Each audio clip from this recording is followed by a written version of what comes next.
Dear friends, in our readings today, we see that even after his resurrection, Jesus is still a sign of contradiction.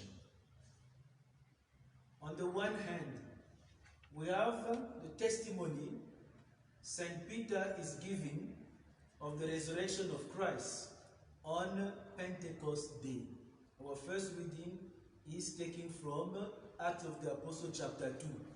So it is 50 days after the resurrection of Christ. Peter is announcing to the people after the coming of the Holy Spirit on them, who Jesus is, what is his mission, how God has glorified him. So you see the transformation that has taken place in Peter. This is the same Simon Peter who 3 times denied Jesus and who did not have the courage to go out. He was kind of quarantined out of fear of the Jews. But the Holy Spirit, when he came upon them, now they are publicly and with courage announcing the resurrection of Christ. So that is the marvels of the Holy Spirit, the Spirit of the risen Christ, who makes people who were timid and even people who denied that being disciples of Jesus makes them to be the ones who are proclaiming with confidence, with courage, that Jesus is alive. That is on the one hand. On the other hand, whom do we have? We have the behavior of the chief priests, the elders, and the soldiers. And this is very striking to me. It is really telling about what we call the mystery of the hardening of the heart, and even spiritual blindness. And with this type of people, well, at times, there is nothing you can do from the human point of view. You just have to pray for people like that.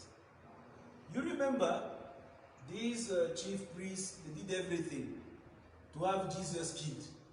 So, Jesus was killed, was crucified. And after that, what did they do? They go to Pilate. And the chief priests and the Pharisees, they made up a delegation, and then they went to meet Pilate. And what did they tell Pilate? They said, Your Excellency, we remember that impostor, while he was still alive, he said that after 3 days, he's going to rise again. After 3 days, he's going to rise again. So make sure that there are guards who are doing security or looking after his sepulchre, lest his disciples come and take him away and go and say that he is risen after on the 3rd day, that he's risen. And what did they say? They said that fraud will be worse than even worse than what went before. So these are the people who went to see Pilate. They told him, we remember, he said he was going to rise again on the 3rd day, or after 3 days. So let's make sure that he is not stolen. It's not, the body is not stolen, and then people go and say, he is risen. That will be a fraud worse than what this man has said before. So Pilate told them, you have your guards, and then do whatever you want. And they went to the place where Jesus was put, to the sepulchre. They made sure that there was a heavy stone. They sealed everything. They put the guards there, and they left. That you find it just before the beginning of chapter 28 of Matthew. And chapter 27 of Matthew, verse 62 and following. That's what they did. Now, what happens? The guards themselves, they saw what happened. How the angel of the Lord came and then pushed aside the big stone. There was an earthquake, and they saw something which was beyond telling. They experienced something. And the body was no longer there. But what did they do? They went and saw the chief priest in the town. And these people had a meeting with the elders. They said, what are we going to do now that this has happened? So they called those guys who had come to them. Said, okay, they gave them a huge amount of money, a considerable amount of money. You see, poor Judas. Poor Judas did not even get that quantity. The one who betrayed Jesus got 30 silver coins of money. And then he betrayed Jesus. But these people, they got far better than Judah. Quantity of money. Considerable sum. Okay. Don't worry. We will take care of the rest. If it reaches the ears of Pontius Pilate, we are going to say that, well, you just said that we were sleeping, and while we were sleeping, his disciples came and took him away. But for the rest, we will take care, and so that you don't have to worry about. This is who are the people doing that? Chief priests and elders. Dear friends, these are things we often hear among politicians. That, okay, you know what? We are going to rig election. Huh? This is what we are going to do. We give you this money, we give you this amount of money, and don't worry. And then we are going to manipulate things. But these are not politicians. These are religious people. Chief priests and the elders of the people. They are doing that. So this is to tell you that corruption can even reach people who are praying every day.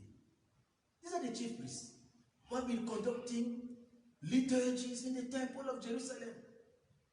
What they do is that they give huge amount of money to make people to change the story. Corruption, even among the religious leaders.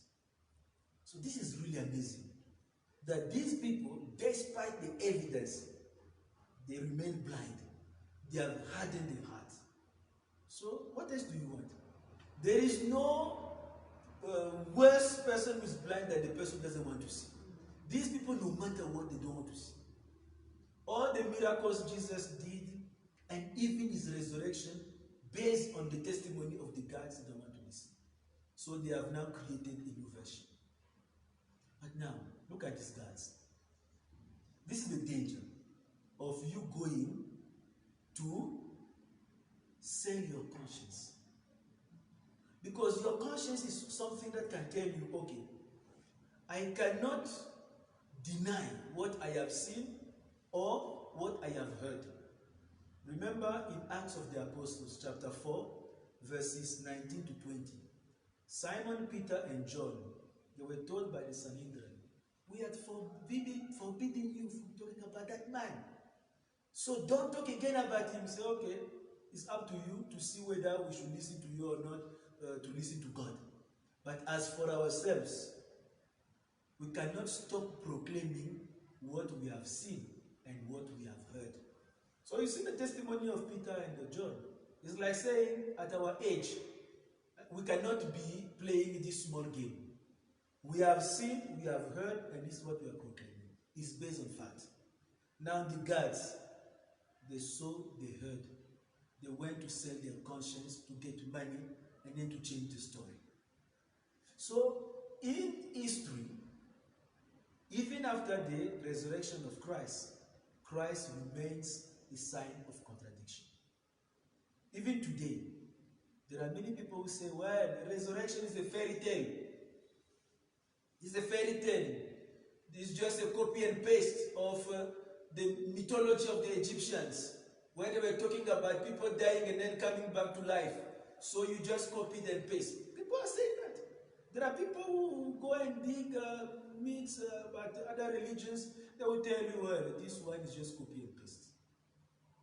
And what are we going to do? Nothing can stop me. Nothing can stop you from saying, with what Jesus has done in my life, I know and I believe that he's alive.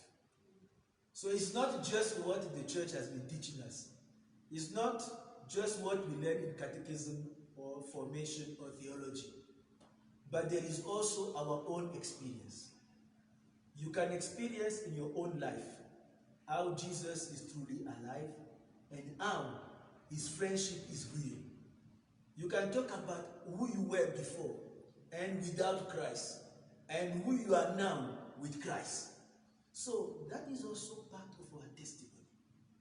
What we have seen, what we have heard, what we have experienced, we have to proclaim it, as St. Peter has done. Let us not be discouraged when people keep saying that this is a lie, Jesus was not resurrected. Actually, St. Matthew has told us that even immediately after his resurrection, there was this interpretation given by corrupt people that Jesus was not alive, that it was just something, this resurrection was based on a big lie. That interpretation has been there for 2,000 years. But the most important thing, dear friends, is having experienced Jesus alive in our lives, then let us go and proclaim. The rest, leave it. There is a group of people, there is a category of human beings. No matter what you do or say, they will never change. So what else do you do? Leave it to God. Just pray for them, but let us continue to give testimony, the living Christ.